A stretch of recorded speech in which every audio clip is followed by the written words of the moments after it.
Arrest करें TGT केजेडी में, आप उसके बारे में क्या बोलना चाहोगे? देखिए, ये खबर हमें जब मिली थी यहाँ पर जो माहौल हुआ था और उसके बाद जो बहुत सारे अरेस्ट किए गए हैं, उस ताल्लुक से असद साहब भी बहुत ज़्यादा चिंतित थे और हमको भी ये मालूम है कि एक सोची समझी साजिश के तहत एक कम्युनिटी को किस तरह से डिमोरलाइज किया जाए, उसको कैसे कुचला जाए।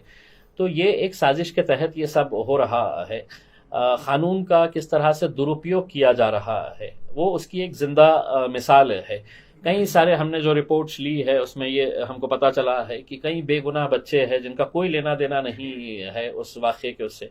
अगर उस वाक़े के अंदर अगर कोई लोग शामिल है तो ठीक है, कानूनी कार्रवाई हो सकती है, लेकिन आप इस तरह से किसी को भी उठा लेंगे जो नौजवान दिखा उसको अगर यूएपीए के कानून के तहत या स्ट्रिंजेंट एक्शंस अगर उसके ऊपर लेंगे तो मेरे हिसाब से ये ज़्यादती है। ये हम पुलिस डिपार्टमेंट से अपील करना चाहेंगे और पुलिस डिपार्टमेंट को ये बताना चाहेंगे कि आप किसी राजनीतिक पार्टी के दबाव के अंदर आकर ना करें करके, उसमें अपनी वर्दी का लिहाज रखते हुए, अपनी वर्दी की जो इज्जत है उसको बरकरार रखते हुए कानून के तहत जो काम है वो काम करिएगा। अगर पुलिस भी अगर गैर कानूनी काम करने लगी तो फिर मतलब ये देश कहाँ जाएगा, आपको अच्छी तरह से समझ में आता है।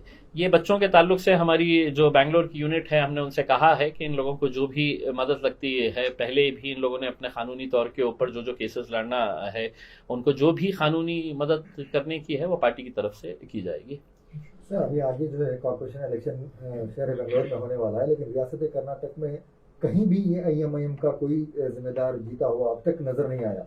क्या पहले कॉर्पोरेशन इलेक्शन लड़ेंगे, उसके बाद एक बाई इलेक्शन भी होने वाला है कर्नाटक के अंदर, तो क्या पहले इलेक्शन एमएलए का होगा या इसका होगा आपकी जानिब से? आपका देखिए, हमारी तो यही एक कोशिश रहेगी कि हम महानगर पालिका के अंदर हम अच्छे नतीजे लेकर आए करके, उसमें छोटे लेवल के ऊपर से हम स्टार्ट करेंगे और यकीनन नतीजे अच्छे आए तो फिर आगे जितने भी बड़े इलेक्शंस होते हैं वो इलेक्शंस हम लड़ेंगे। उसमें ऐसा ज़रूरी नहीं है कि मतलब देखिए, हम खुद मानते हैं कि पिछले कई सालों से ऐसे मैं समझता हूं कि बेंगलोर में या कर्नाटक के अंदर ऐसे कई नौजवान होंगे जो कई सालों से मजलिस के साथ जुड़े हुए हैं, अपने तौर के ऊपर अपने लेवल के ऊपर काम कर रहे हैं, लेकिन हमको खुद को ये एहसास था कि अब हमको अगर आगे बढ़ना है तो हम जहां जहां पर भी इलेक्शन लड़ेंगे वहां सिर्फ लड़ना है बोल के नहीं लड़ेंगे तो जीतेंगे, उस इरादे से हम इलेक्शन लड़ेंगे। तो अब हम जब बिहार गए थे तो आपको खुद को पता होगा कि किस तरह से कांग्रेस पार्टी ने वही बवाल किया था, वही विवाहों की तरह रो रहे थे कि आए हैं अब ये वोट काटेंगे, ये करेंगे करके। तो हम वहां पर गए तो हम लड़े तो हम जीत रहे हैं उसमें। तो हम धीरे धीरे अपने कदम मजबूत कर रहे हैं। बहुत लंबी रेस की घोड़ा है पार्टी जो है हमारी, इतनी आसानी से मतलब जाने वाली नहीं है। अभी तो हमने कदम जमाना शुरू किए हैं और इंशाल्लाह कर्नाटक के अंदर भी हमारा एक बहुत अच्छा टारगेट है कि हम कर्नाटक के अंदर एक ऑल्टरनेटिव फोर्स बोलकर आएंगे। देखिए, गुजरात में जब हम गए तो गुजरात के नौजवान जो हमारे साथ या बुजुर्ग लोग जो हमारे साथ इतनी तादाद के अंदर जुड़ रहे हैं कि आप अंदाजा नहीं लगा सकते हैं। उनका यही कहना था कि हम भाजपा को वोट नहीं दे सकते हैं और कांग्रेस हमारी मजबूरी है, तो हमारे पास तीसरा कोई ऑल्टरनेटिव नहीं था। तो अब मजलिस के रूप के अंदर वो ऑल्टरनेटिव देंगे, उसमें मेहनत करेंगे, इलेक्शन लड़ेंगे, उसमें पूरी ताकत के साथ ईमानदारी के साथ इलेक्शन लड़ेंगे। नतीजे क्या होंगे वो देखा जाएगा। तो यानी कि सिर्फ मुस्लिम वोट के लिए टारगेट है सर? हमने कहीं पर भी ना मेरे शायद बैरिस्टर असदुद्दीन अवैसी साहब, ना मैं as a member of parliament, ना हमारी पार्टी का कोई नेता कभी ये बताया है कि एमआईएम पार्टी सिर्फ मुसलमानों की पार्टी है करके। ये अलग बात है कि हमारी पार्टी का नाम अगर उर्दू के अंदर पढ़ा जाए तो मजलिस इत्तेहादुल मुस्लिमीन नाम आता है, लेकिन आप अगर आंकड़े उठाकर अगर देखेंगे, हैदराबाद के बल्दिया के इलेक्शंस हो, कॉरपोरेशन के इलेक्शंस हो, वहां पर कितने सारे नॉन मुस्लिम्स को टिकट दिया गया और जिताया गया। हमारे औरंगाबाद के अंदर हमने कितने लोगों को टिकट्स दिए और जिताए है करके। अब धीरे धीरे लोग जुड़ते जा रहे हैं। देखिए, एक ऐसी छवि मीडिया की तरफ से बनाई गई थी, खासतौर से मैं ये साफ करना चाहूंगा कि मीडिया ने एमआईएम को एक बहू की तरह पेश कर दिया था कि मतलब ये, और कुछ तो इस तरह के थे कि इसको हमको सिर्फ आतंकी संगठन बोलना बाकी रह गया था। इस मुल्क के अंदर अगर सभी राजनीतिक पार्टियों को इलेक्शन लड़ने का अधिकार है तो उतना अधिकार हमको भी है, लेकिन हम जहां जाते हैं तो तो हमारे नाम से शुरुआत हो जाती है, तो ये तो सिर्फ मुसलमानों की पार्टी है, ये इस तरह का बोलते हैं, ये अगर कहीं पर भी जाते हैं तो भड़काऊ बात करते हैं। अब हम बिहार के अंदर इतनी सारी सभाएं लिए हैं, कोई एक सादी सी पुलिस की हमारे को ना तो नोटिस मिली है, ना इलेक्शन कमीशन की नोटिस मिली है। तो लोगों को ये रियलाइज हो रहा है कि एमआईएम के खिलाफ जो एक प्रोपेगेंडा चलाया जा रहा है एक सोची समझी साजिश के तहत, और इसके अंदर कांग्रेस का बहुत बड़ा हाथ है कि ये समझते थे कि ये मुसलमान वोट जो है ये हमारी जागीर है, दलितों का वोट जो है ये हमारी जागीर है, ओबीसी पिछड़े जितने भी है ये हमारी जागीर है करके। तो जब वो वोट उनके पास से खिसक रहा है तो कुछ ना कुछ किसी ना किसी के ऊपर तो ठिकड़ा फोड़ना चाहिए करके। और एक कहावत है ना कि नाच न जाने आंगन टेढ़ा, जहां पर भी वो हारते हैं तो हमारे सर पे ऊपर ठिकड़ा फोड़ डालते हैं कि हम आए थे बोल के वो हारे हैं करके। आप अंदर जाकिए, अपने देखिए अंदर आपकी गलतियां क्या है करके। एक और सवाल भी है, असदुद्दीन ओवैसी साहब हो, एमआईएम हो, इन पर कोई जो है कानूनी कार्रवाई नहीं होती या फिर इन पर कोई केसेस नहीं होते। आप एफआईआर अगर करें तो जेल जाएंगे सर हम। अगर आप एफआईआर करिए तो सही हमारे ऊपर, जेल जाएंगे मतलब क्या होगा, क्या कार्रवाई चाहते हैं? सेंट्रल गवर्नमेंट की जानिब से या भाजपा की जानिब से कोई केसेस आप रिकमेंड करिए साहब, सरकार को रिकमेंड करिएगा कि असद साहब को जेल डालिए, इम्तियाज जलील को उठाकर है तो फांसी पे लटकाइएगा करके। ये मुल्क में जो है हमको किस बात के ऊपर आप ये बोल रहे हैं कि हमारे ऊपर कार्रवाई नहीं होती है? हमने क्या मालिया के जैसा है तो करोड़ों रुपया खा के बैठ गए हैं? हमने क्या बेईमानी का काम किए हैं? एक राजनीतिक पार्टी है, राजनीति के तौर के ऊपर हम लड़ रहे हैं उसमें। अब अगर आप ये कहेंगे कि नहीं साहब इनके ऊपर कार्रवाई क्यों नहीं हो रही है, तो किस बात की कार्रवाई होगी? अगर नहीं हो रही है तो एज अ सिटीजन आपको पूरा राइट है। अगर आप ये आरोप लगाएंगे कि असदुद्दीन ओवैसी साहब आए हैं, उन्होंने आके अपनी तस्वीर के अंदर ऐसा किए हैं और हमको इलेक्शन कमीशन सादी नोटिस भी नहीं देता है, तो आपको ये अधिकार है एज अ सिटीजन कि साहब इम्तियाज जलील आया, भाषण दिया और भाषण के अंदर उसने ये बोला, मुझे ये एफआईआर रजिस्टर करवाना है। उसके अंदर तथ्य होगा तो करेंगे उसके अंदर। और ऐसे वैसे ही मतलब कोई भी उठेगा और बोलेगा कि इनके ऊपर कार्रवाई नहीं होती है करके और हम बैठे रहेंगे हाथ पे हाथ धरे हुए। साहब ये आप बात समझ लीजिएगा, वो दौर गया है कि जहां पर डराया जाता था, हमारे को घबरा के रखा जाता था कि तुम्हारे ऊपर कार्रवाई होंगे। अरे लड़ेंगे डटेंगे, वैसे भी मतलब क्या होने वाला है उसके अंदर? मजलिस कमजोरों की जमात है ही नहीं साहब, लड़ने वालों की जमात है उसके अंदर। इंशाल्लाह पूरी ताकत के साथ लड़ेंगे। मतलब ये है कि कार्रवाई इसलिए नहीं होती है क्योंकि आप बीजेपी के बी टीम, ये कहने का मतलब ये तो साहब ये तो कैसा है, एक पढ़ा लिखा जो मुसलमान है जो हर उसके ऊपर उम्मीद ये करता है कि हर बात के ऊपर असद साहब ने ही है तो कौम की पैरवी करना चाहिए। वोट देने के लिए जब जाता है तो खुद इतना सेक्युलर हो जाता है, नहीं मुझे तो सेक्युलर पार्टी का साथ देने का है करके। तो उस वक्त है तो सेक्युलर पार्टियों का साथ देते। आज कर्नाटक के अंदर अगर हमारे साथ मजलिस के नौजवान अगर जुड़ रहे हैं तो ये सोशल मीडिया इतना एक्टिव हो गया है, उनको भी मालूम है कि सच क्या है गलत क्या है करके, तो वो हर चीज देख के समझ कर है तो हमारे साथ जुड़ रहे हैं उसमें।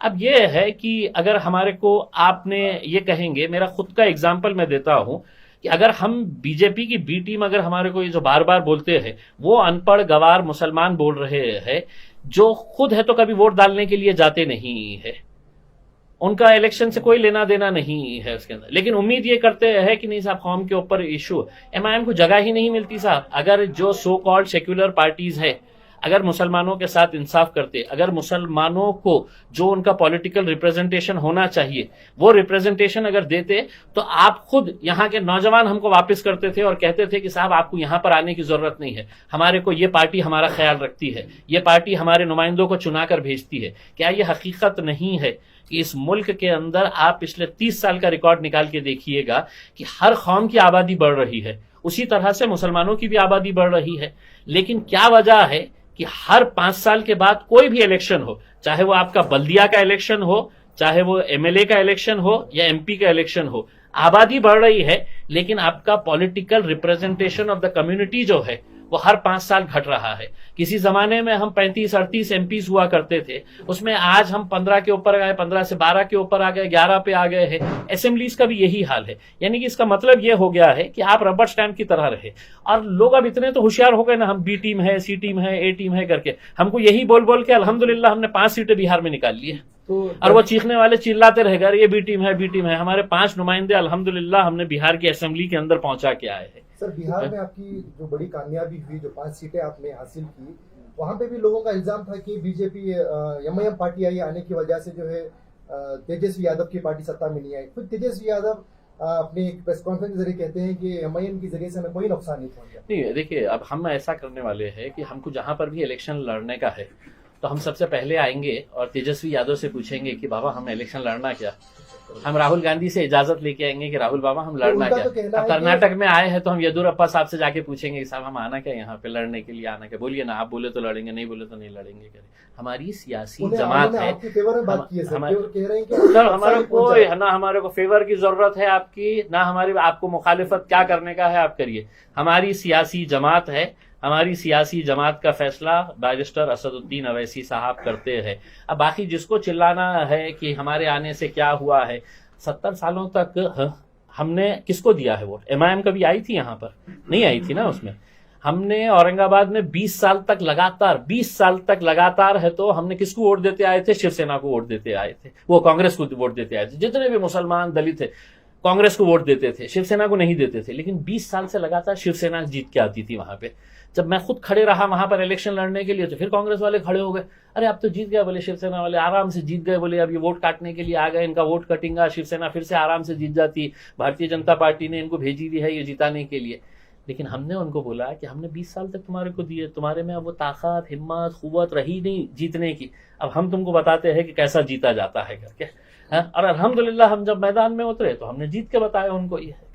अब ये चीखने चिल्लाने वाले जो है ना उनके पास कुछ भी नहीं है, तो बी टीम तुमको जो बोलना है बोलो, लेकिन नौजवान ने ये तय करा तुम ए टीम बोलो, बी टीम बोलो, सी टीम बोलो, मेरा वोट पतंग के ऊपर ही जाने वाला है करके सर, उसके इस अंदर बात ये से तय इनकार है। नहीं है, इस बात से इनकार नहीं है सर ये कॉर्पोरेट सर, इस बात से इनकार नहीं है कि एमआईएम मुस्लिम मसाइल को बहुत जोरों शोर से उठाती रही है, लेकिन सिर्फ मुस्लिम मसाइल हाईलाइट करने से क्या किसी पार्टी की जीत मुमकिन है?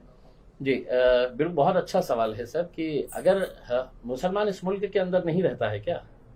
मुसलमान इस मुल्क का हिस्सा नहीं है क्या? मुसलमानों के मुद्दे कौन उठा रहा है?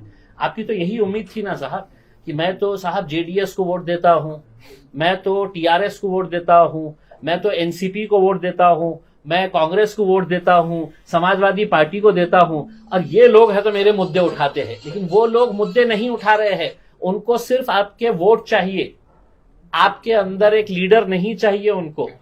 तो यही वजह है कि अगर वो हमारे मुद्दे उठाते तो कल आप ही कहते कि साहब आपको आने की क्या जरूरत है, यहाँ पे इतनी सारी पार्टियां हैं, आपके नुमाइंदे वो चुना कर दे रहे हैं, आपके मुद्दे वो उठा रहे हैं। बोलने को तो ये कहा जा रहा है कि दलितों को, आदिवासियों को, एससी एसटी दीगर अक़वाम को दिया जा रहा है, लेकिन कहीं वैसी नुमाइंदगी नजर नहीं आ रही है, तो क्यों इस सिलसिले में पीछे? ये सवाल आप कांग्रेस से पूछिए ना, उसमें कितने एमपीज को उन्होंने चुना कर दिए हैं भाई। वो पार्टी इस तरह का दावा नहीं करती ना। नहीं, मैं आपको एक बात बता रहा हूं कि मैं एक उदाहरण मेरे राज्य का इस वजह से दे रहा हूं कि 48 सीटें हैं लोकसभा की, कई ऐसी सीटें हैं कि जहां पर मुसलमानों के एमपीज बड़ी आसानी के साथ चुनकर आ सकते हैं करके।